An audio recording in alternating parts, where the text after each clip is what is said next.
स्वागत छ। यो सरस्वती पूजा आज चाहिँ लक्ष्मी पूजा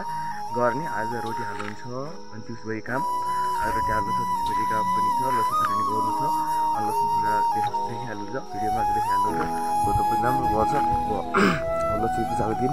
आज अब धुमधामसँग फाइनल हुन्छ अनि रोटी हालिन्छ रोटी क्लिप देखिहाल्नुहुन्छ तपाईँहरू आफै फाइनल चाहिँ देख्न सक्नुहुन्छ हामी चाहिँ लक्ष्मी पूजा गरिसक्यौँ अब लगभग कम्ती देखिन लागिसक्यो लक्ष्मी पूजा देख्न सक्नुहुन्छ पूजा यहाँ साइड पूजा गरेर त्यहाँ चाहिँ अलिअलि बोली निभिसकेछ अनि चाहिँ यता कोठा काट्ने त्यहाँ चाहिँ गोरु भैया दुईवटा गोरु लक्ष्मी पूजा गरिसक्यो यता साइडमा माहौल गरिनुहुन्छ फर्स्ट साइडमा देख्न सक्नुहुन्छ अनि देख्नु यो चाहिँ टीको यो साइड टीको भयो अनि चाहिँ यो नुन यहाँ चाहिँ नुन छ अनि चाहिँ यो चाहिँ गोरुलाई हाल्ने अहिले थाहा भइहाल्छ अनि चाहिँ यो रोटी तोरणमा हाल्ने उयो यसमा हाल्ने त्यहाँ पूजा गरेर यो त्यहाँ चाहिँ पूजा गर्नुभयो माले पूजा गर्नुहुन्छ माले पूजा गर्नुभयो मलाई चाहिँ हल्का रुवा लागे जस्तो भएको छ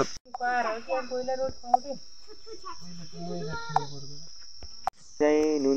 नुन अब गोरुलाई चटाउन थालेको नुन चटाउन थाल्दा पनि हल्का रुवा लागेको छ सबले घरको फ्यामिलीले चढाउनु पर्छ गोरुलाई गाई छैन त्यही भएर चाहिँ अब मिलेर चढाउनु पर्छ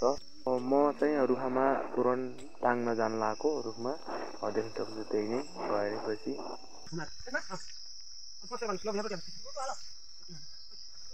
गरेर भइसक्यो अब देख्नुहुन्छ पूजा गरेर भइसक्यो टक्क लाएर गोरु खाइरहन् अनि चाहिँ देख्नुहुन्छ यहाँ पूजा गरेको तल यो साइडतिर पूजा गरेको भइहाल्यो अनि चाहिँ हल्का लाई हानेको रङसँग हानेको हल्का थाप यो यसले हानेको यसले हानेको अब पूजा लक्ष्मी पूजा गरेर भइसक्यौँ अब भइसकेपछि अब माथि एकछिन काम छ अनि चाहिँ त्यसपछि अब रोटी हाल्छौँ यताउति गर्छौँ रोटी खान्छौँ रोटी हाल्छौँ त्यसपछि आजलाई यति हुन्छ आज यति नै टाइम जान्छ दिन जान्छ यतिकै भोलि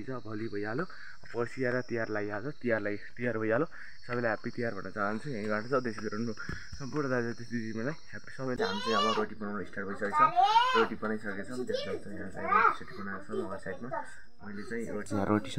भयो अनि चाहिँ तेल आगो उल्टिरहेको छ यो साइडतिर रोटी हालिरहनुहुन्छ